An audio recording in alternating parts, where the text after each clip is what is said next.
कभी stock charts को देखकर सोचा है कि ये हरी और लाल लकीरें आखिर कहना क्या चाहती हैं? आज हम इसी पहेली को सुलझाने वाले हैं। हम मिलकर सिंगल कैंडलस्टिक पैटर्न्स की इस खास भाषा को समझेंगे। अक्सर लोगों को स्टॉक चार्ट्स एक उलझे हुई भाषा की तरह लगते हैं, पर जरा सोचिए, क्या हो अगर ये चार्ट्स भी हमें मौसम की तरह ही इशारे देते हों? जैसे हम आसमान में बादलों को देखकर अंदाजा लगा लेते हैं कि बारिश होगी या नहीं, ठीक वैसे ही इन कैंडल्स को देखकर बाजार के मूड को समझा जा सकता है। तो सोचिए, ये पैटर्न्स भी कुछ ऐसे ही सिग्नल हैं। जैसे घने काले बादल आने वाले तूफान का संकेत होते हैं, बिल्कुल उसी तरह ये कैंडलस्टिक पैटर्न हमें आगाह कर सकते हैं कि बाजार का रुख अब बदलने वाला है। तो चलिए शुरू करते हैं। हमारा रोड मैप क्या है? सबसे पहले तो हम समझेंगे कि आखिर एक कैंडल बनती कैसे है। फिर उस सबसे जरूरी नियम की बात करेंगे जो इन पैटर्न्स को इतना खास बनाता है। उसके बाद हम हैमर और अनिर्णय दिखाने वाले कुछ दिलचस्प पैटर्न से मिलेंगे और आखिर में देखेंगे कि जब बाजार में पूरा यकीन होता है तो वो कैसा दिखता है। तो किसी भी भाषा को सीखने का पहला नियम क्या है? उसकी ABC सीखना। और स्टॉक चार्ट की दुनिया में ये ABC है एक अकेली कैंडलस्टिक। एक कैंडल की कहानी की शुरुआत होती है उसके रंग से। अगर कैंडल हरी है तो इसका मतलब है कि कीमत ऊपर जाकर बंद हुई, यानी खरीदारों की जीत हुई। और अगर वो लाल है तो कीमत नीचे जाकर बंद हुई, मतलब उस दिन बेचने वालों का दबदबा था। और देखिए, हर एक कैंडल, भले ही वो कितनी भी छोटी क्यों ना हो, उसमें हमेशा 4 जरूरी बातें छिपी होती हैं। कीमत कहाँ पर खुली, वो दिन में कितना ऊपर तक गई, कितना नीचे तक गई और आखिर में बंद कहाँ हुई। इसे ऐसे समझिए, जो मोटा रंगीन हिस्सा है उसे हम कहते हैं बॉडी। ये बताती है कि कीमत खुली कहाँ और बंद कहाँ हुई। और जो ऊपर नीचे पतली पतली लाइनें हैं उन्हें विक्स या शैडो कहते हैं। ये उस दिन के उतार चढ़ाव की पूरी कहानी कहती हैं। अच्छा, अब आते हैं सबसे जरूरी नियम पर। एक ऐसा नियम जिसके बिना ये सारे पैटर्न सिर्फ डिजाइन है और कुछ नहीं। यही वो सिद्धांत है जो इन आकारों को शक्तिशाली संकेतों में बदल देता है। तो ये पैटर्न्स इतने काम के क्यों हैं? क्योंकि ये हमें बताते हैं कि ट्रेंड शायद बदलने वाला है। सोचिए, एक कार जो तेज रफ्तार से एक दिशा में जा रही है और ये पैटर्न उस यू टर्न का पहला सिग्नल होते हैं जो वो लेने वाली है। तो यहाँ पर सबसे बड़ी बात जो ध्यान में रखनी है वो ये है कि एक पैटर्न का असली मतलब इस बात पर टिका है कि वो चार्ट पर दिख कहाँ रहा है। अगर कोई पैटर्न नीचे बन रहा है तो उसका मतलब कुछ और है, और अगर वही पैटर्न ट्रेंड के टॉप पर बन जाए तो मतलब बिल्कुल उल्टा हो जाता है।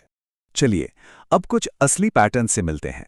हमारा पहला परिवार है हैमर फैमिली। जैसा नाम है वैसा ही इनका आकार है, बिल्कुल एक हथौड़े जैसा। और यहाँ एक बहुत दिलचस्प बात है, हैमर और हैंगिंग मैन ये दोनों दिखने में बिल्कुल एक जैसे हैं, जुड़वा भाई कह सकते हैं, लेकिन इनका मतलब जमीन आसमान का होता है। सारा खेल इस बात का है कि वो बाजार के गिरने के बाद दिख रहे हैं या बाजार के चढ़ने के बाद। तो एक ट्रेडर इसे देखकर क्या करता है? सबसे पहले गिरते हुए ट्रेंड में उसे एक हैमर दिखता है, लेकिन वो तुरंत कोई फैसला नहीं लेता। वो इंतजार करता है अगली कैंडल का। अगर अगली कैंडल हैमर के हाई के ऊपर बंद होती है तो ये एक कंफर्मेशन है। उसके बाद ही एंट्री ली जाती है और नुकसान से बचने के लिए एक स्टॉप लॉस भी लगाया जाता है। ठीक इसी तरह इन्वर्टेड हैमर और शूटिंग स्टार भी एक दूसरे के आईने की तरह हैं। दिखने में एक जैसे, पर उनका मतलब इस बात पर निर्भर करता है कि उनसे पहले का ट्रेंड क्या था। अब बात करते हैं उन पलों की जब बाजार एक चौराहे पर खड़ा होता है, जब न तो खरीदार पूरी तरह जीत पाते हैं और न ही बेचने वाले। ये अनिर्णय का दौर होता है और इसके लिए भी हमारे पास खास पैटर्न है। डोजी ये तब बनता है जब खरीदारों और बेचने वालों के बीच एक जबरदस्त रस्साकशी होती है। वो दिन भर कीमत को ऊपर नीचे खींचते रहते हैं, लेकिन दिन के आखिर में कोई नहीं जीता और कीमत लगभग वहीं आकर बंद हो जाती है जहां से शुरू हुई थी। और इस रस्साकशी के भी 2 अलग-अलग नतीजे हो सकते हैं। ड्रैगनफ्लाई डोजी बताता है कि बेचने वालों ने पूरी कोशिश की, पर आखिर में खरीदार बाजी मार ले गए। वहीं ग्रेवस्टोन डोजी में खरीदारों की कोशिश नाकाम हो जाती है और बेचने वाले जीत जाते हैं। अच्छा, अब तक हमने संघर्ष और अनिर्णय की बात की। अब उस पैटर्न को देखते हैं जो एक बिल्कुल साफ एक तरफा कहानी बताता है, जब बाजार में किसी एक का पूरा पूरा दबदबा होता है। इस पैटर्न को समझाने के लिए सिर्फ एक शब्द काफी है, मारुबोजू। ये एक बहुत शक्तिशाली संकेत है। इसकी सबसे बड़ी पहचान ये है कि इसमें विक्स या तो होती ही नहीं है या फिर बहुत ही छोटी होती हैं। इसका सीधा सा मतलब है कि यहाँ कोई रस्साकशी हुई ही नहीं।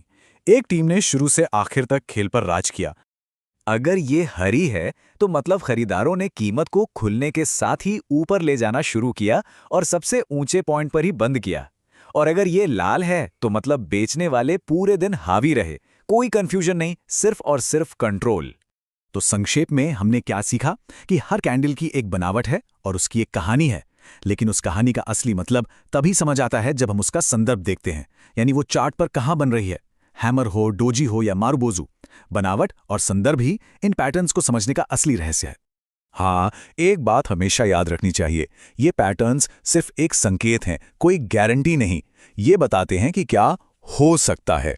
इसीलिए ट्रेडर्स अक्सर कोई भी कदम उठाने से पहले अगली कैंडल का इंतजार करते हैं ताकि संकेत की पुष्टि हो सके।